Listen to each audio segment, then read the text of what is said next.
United Nations Convention on the Rights of the Child, 1989, which provides for the right of the child to receive a name and to be registered at birth. Because, of course, without registration, from a legal perspective, you are not a person, and if you are not a person from a legal perspective, you do not have the possibility of claiming your rights and of defending your rights. Another element of personal identity is the right of the person to not to have opinions or expressions falsely attributed to the person. And more recently, when we speak about personal identity, again from international human rights law perspective, we speak about the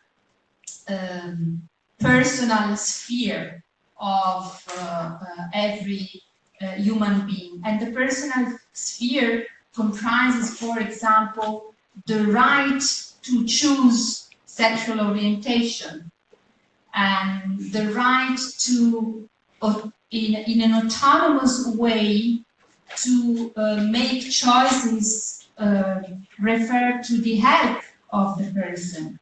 For example, all questions related to reproductive rights are connected with this idea of personal identity and autonomy and are protected under human rights law. You have various cases in the European Court of Human Rights dealing with the right of the person to make choices when, as far as reproductive health is concerned. Obviously, this idea of protecting the personal sphere of the individual means also the right of the individual to be protected from violence.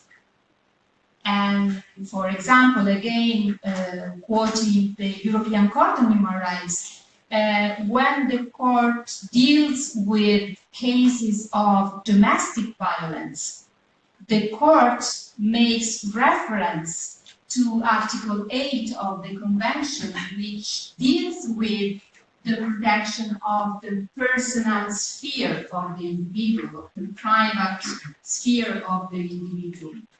And the same holds true, for example, when the court has been dealing with questions related to the right of gay couples to have their union somehow recognized at,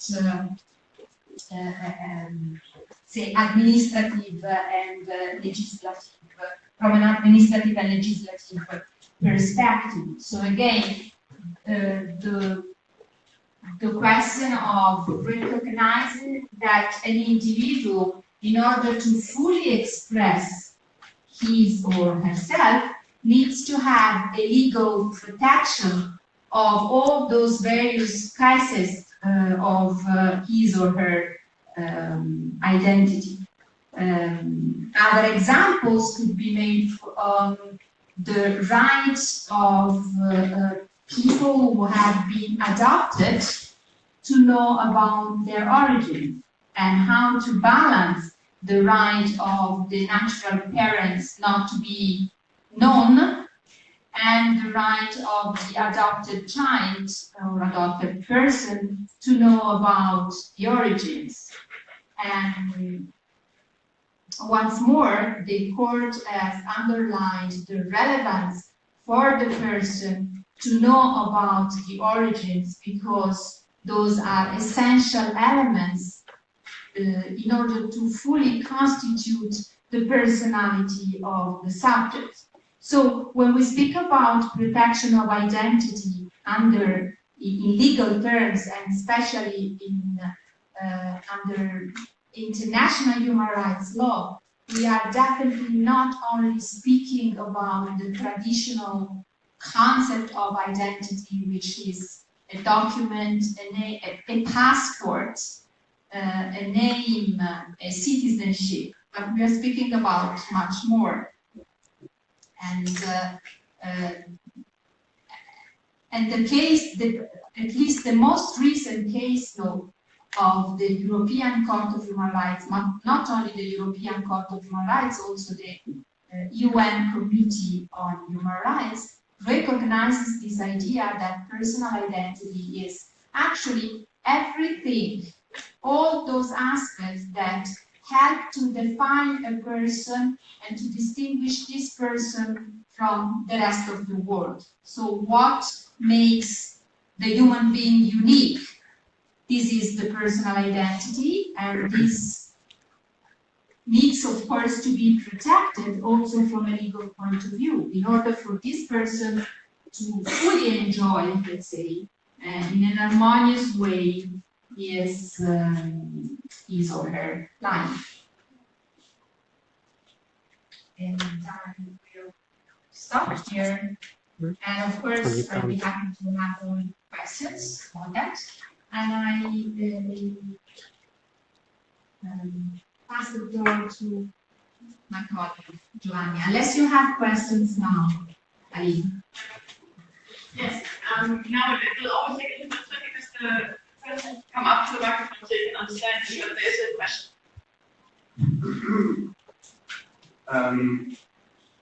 As far as the recent elections in Italy have taken place, we saw a rise of the far right in Italy, with the League coming up top in the center right,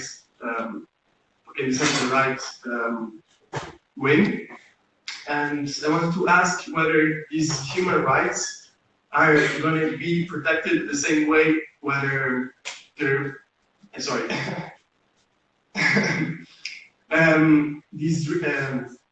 don't know. Wait 1 second. These human rights are going to be protected the same way they have been protected in the previous government with Salvini at power, or do you think the promise to send back asylum seekers in Italy is going to take place? Okay, I'm going to answer first, and then I'm sure other Italians here in the room will like to comment on that, or maybe you want to answer first? No?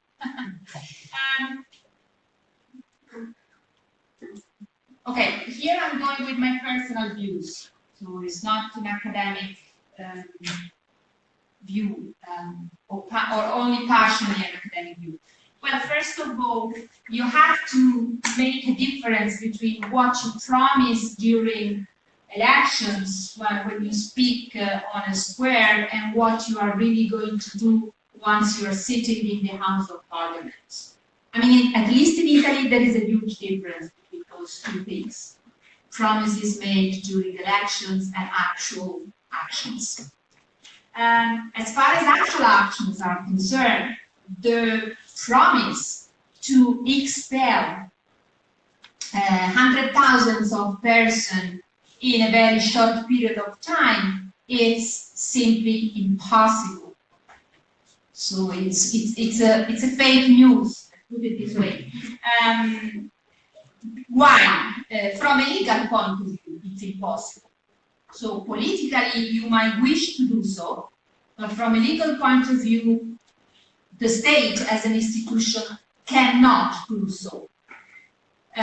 Because to send someone back, but first of all, you have to know where you are going to send this person back. And when you speak about undocumented migrants, it's really difficult because you are supposed to know where to send the person.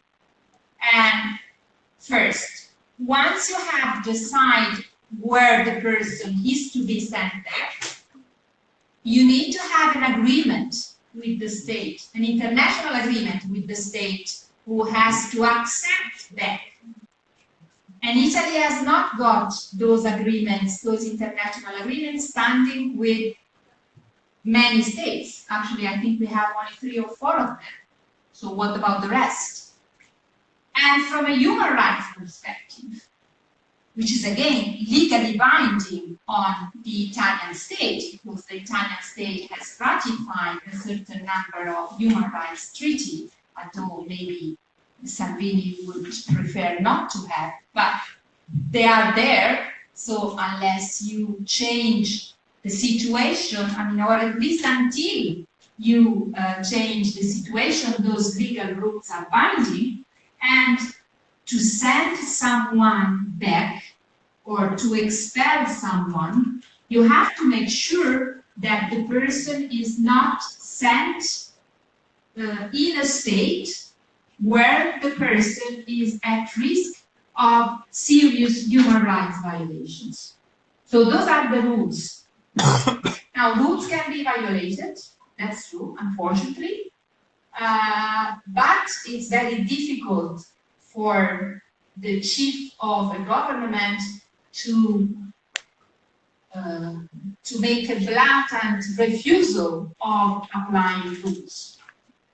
So as far as the expulsions are concerned, I have serious doubts that the promise of sending 600,000 persons back in a short period of time can become a reality, let's say. As far as more in general human rights protection, this is a more complex question, of course. Human rights cannot be protected only through legal means. I mean, legal means are crucial, but they're never enough. And what you need is a culture of human rights protection. And the culture of human rights protection is built up through education and through other means. And I am pretty confident of the fact that human rights culture has not been so strong in my country in the last few years, and I don't see any in the near future any possibility of improving this situation. So it's not by chance. I mean, the fact that right-wing parties win election by making the migration issue the core of the discussion doesn't happen by chance. So it's not Mr. Salvini per se, it's the feeling in the country, it's the perception in the country, and of course this is something that it took years to build up and is going to stay this way unless you make some cultural changes, and those cultural changes are obviously not going to be coming about through this political view of how the country should be administered. But as I said, whereas the first part of my answer was based on legal facts, the second part is based on personal views. And I would like hear my Italian students if they want to comment on this as well. I'm sure you will appreciate. Anything to say? Don't be shy. You've been voting, maybe, I suppose so. I hope so. Come on.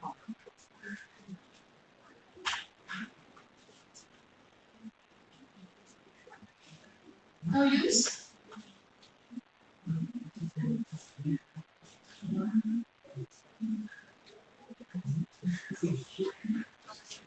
Well, either they agree with me or they are scared that I'm going to give them a bad mark if they say something different.